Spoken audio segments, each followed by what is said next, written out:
It's Astrology Roast. I think it needs to sound like a shitty intro, like a funny shitty intro.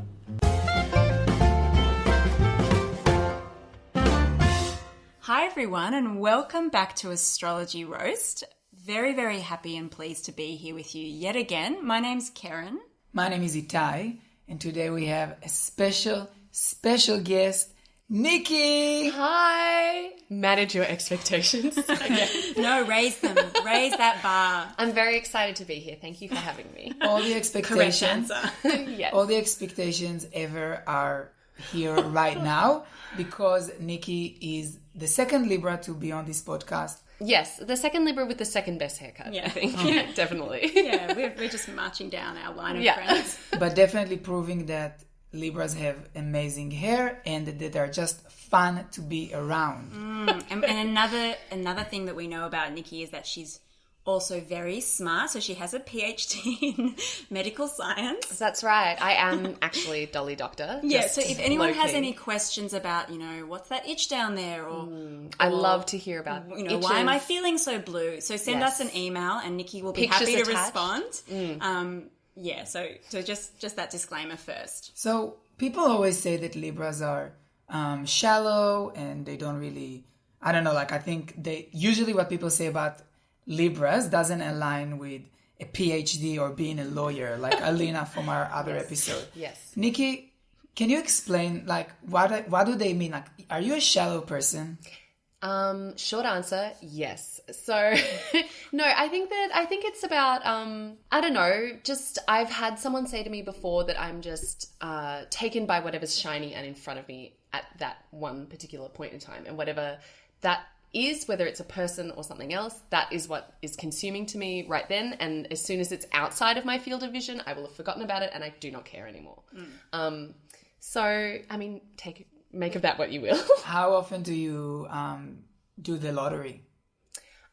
Most weeks. I want to say most weeks. I definitely do want to win and I do want to retire and never work again and just buy beautiful things. So, in that sense, if that's what you call quote unquote superficial, then I guess that's me. Guilty. Yeah, guilty. All I know is that guilty is charged. All I know is that Nicki and I have spoken quite often about having a sugar daddy and about practical ways and apps to find a sugar daddy. Yes, absolutely. If I could catfish someone and just be guaranteed that I would never ever have to go into an open plan office again and make small talk about Julie's weekend or whatever, I would 100% I would okay, can I maybe it's too crude, but I would suck a lot of old lollipops to get there. Well, and I would what better too. way to find a sugar daddy than to suck lollipops? Yes, but suck lollipops. Today's episode is actually not about our future beautiful and rich sugar daddies. Hopefully they're beautiful. Definitely they're rich. Let's talk about exes and astrology. Yeah, so a lot of people have asked me and Itai and of course Nicki, I'm sure they've asked you as well. Of course, yeah. Have asked how can we use astrology to look at our patterns, explore, do you have 5 Libran exes or all of your exes that are Aquarius have ended up with you slashing someone's tires? Not a real story. So what I thought might be more interesting than us just hanging shit on different star signs is also looking at how you are in relationship with your exes, which I'm sure we'll explore a little bit about that with Nicki in just a moment. But I guess as an example, so as I've mentioned in our last episode, I'm a Gemini and I have 5 planets in Gemini. So I am very mercurial, so ruled by the planet of Mercury, which is all about kind of communication and the media and talking. But sometimes how that manifests with exes or even imaginary exes is in a really, really crazy, crazy way. And we all know that exes bring out our insanity. Of course. I'm seeing some nods next to me. I don't want to feel alone here. So I guess I thought it might be handy to offer you guys some tips to stalk exes because that's my process of healing my own emotions of attachment. So when I break up with someone or, I've had an imaginary relationship or I've had a dream of someone and then I'm breaking up with them in my mind, I will then stalk them furiously on social media. But I'm really creative in that. So I'll use their LinkedIn profile. I will research articles that they've written online. I will there's lots of different ways. So as I've said numerous times, knowing bank account details for ex-partners or for anyone in your life is really healing and transformative. Yeah. So and identity theft is the dish best served cold. You know what I mean? Exactly. And it's a way to slash someone's tires in your own way. So I feel like just hearing about like LinkedIn, I just want a disclaimer, like I only very recently finally got a LinkedIn profile because I was forced to through various work, boring story. Anyway, I didn't realize, because I am not across LinkedIn, that that everyone, if you click on anyone, they are informed of who you are and that you have looked at their profile. Yes. And so I didn't know this, and I went crazy, like click, click, click, click, click, click, click. Not just professional people, yes, crushes, all my exes, like just out of interest, like where are you at professionally right now, you know? And then found out weeks later that they would have gotten the notification. And then I thought I was being very clever, and I turned it off onto the setting where it's like, now you're silent, you can move about stalking your prey in the shadows or whatever. And then I got told that no, some people, I don't know who these people are, sociopaths obviously, but some people sign up for the premium version of LinkedIn, and even if you're on the silent mode, they can see that you've looked at their profile. Wow. So there is no safe way. And to would you stalk. say, I just want to let everyone know this is important information. And also, if you're stalking people on Instagram through their stories, they can see your that stories. you've seen the story. So a lot of people don't know that. So, I didn't know that at first. Yeah.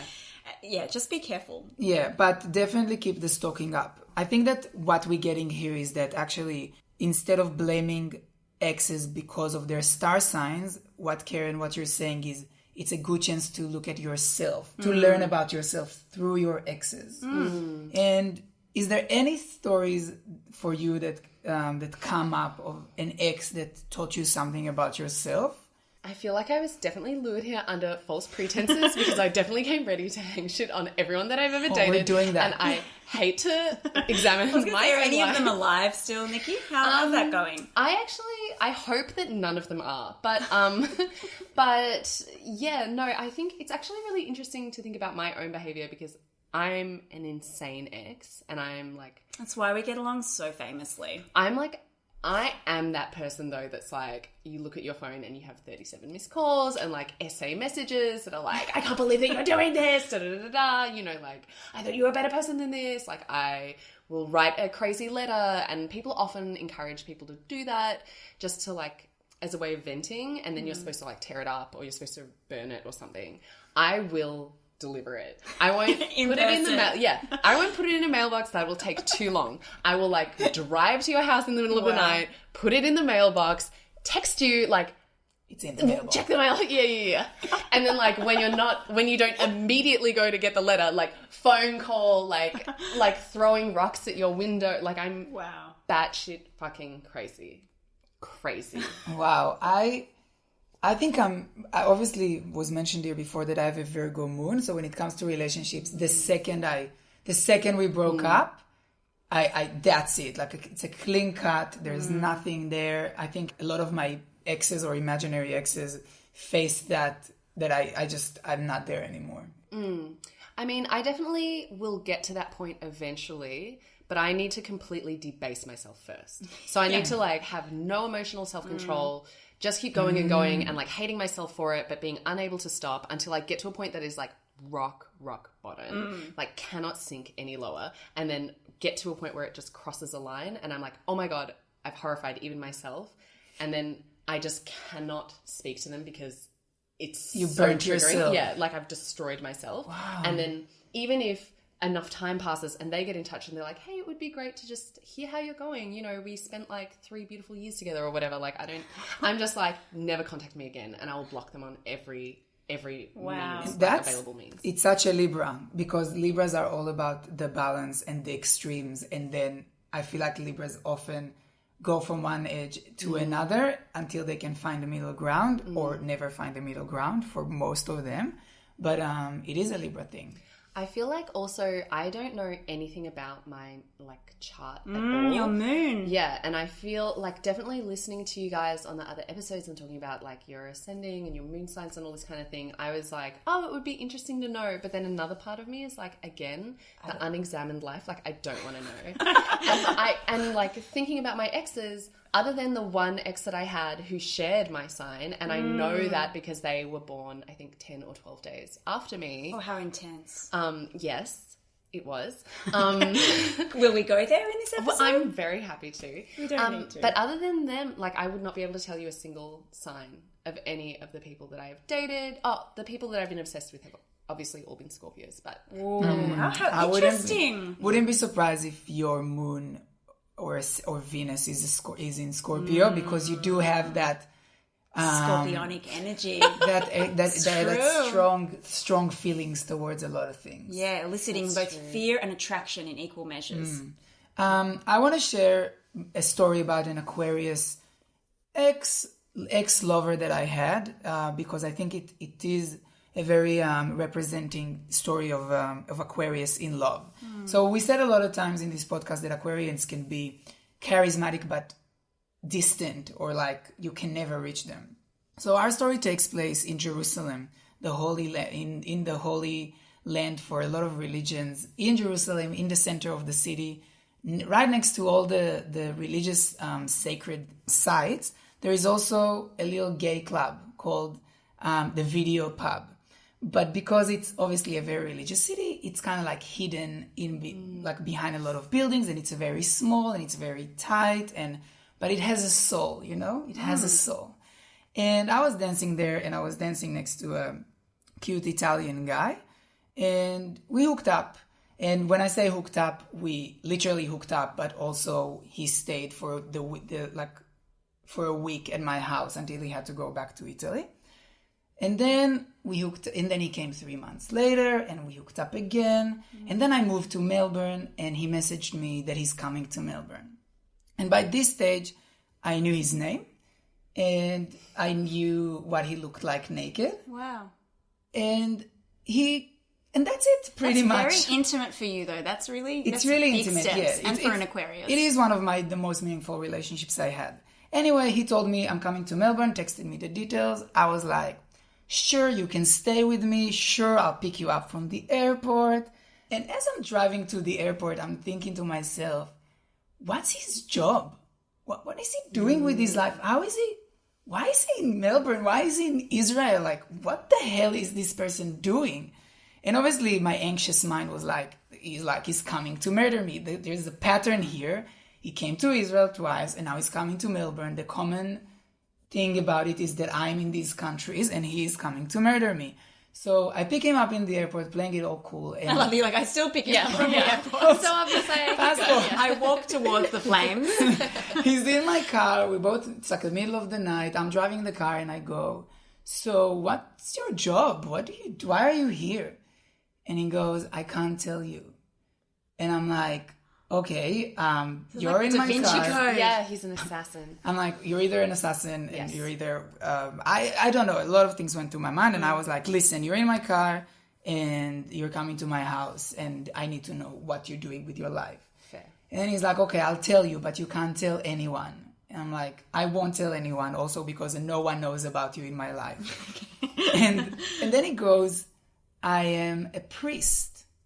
And I go around the world for like in the name of the church, to do like church work or whatever they do. Yeah. And what is it they do? and the thing I didn't mention is that he was with another Italian guy, and they're both two gay priests, that are like obviously not obviously, but in their churches, like it's not cool to be gay. But he's the Aquarius, and this is my relationship with Aquarius. It's like, I feel like we're in a relationship. I feel like I'm safe enough to bring you into my house. Mm-hmm. Do I know your job? No. Do I know anything about your life? I don't. Does it matter? Not to me. It doesn't matter.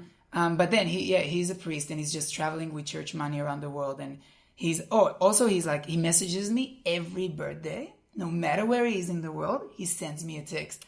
I'm like, So thoughtful. I know, but that's Aquarius. It's like, I'm not in your life, I'm not in the same country, but I know exactly what buttons to push to keep you obsessed with me. This is ridiculous, but it still seems crazy to me that like a priest could be contacting you on a mobile phone. Like the idea to me of a priest like on Grindr or on WhatsApp. They have mobile phones. It's crazy. Like I just can't. I mean, that's obviously not the key takeaway from that story, but I know. It's one off. I think it was also weird. It was also like, it's as weird as like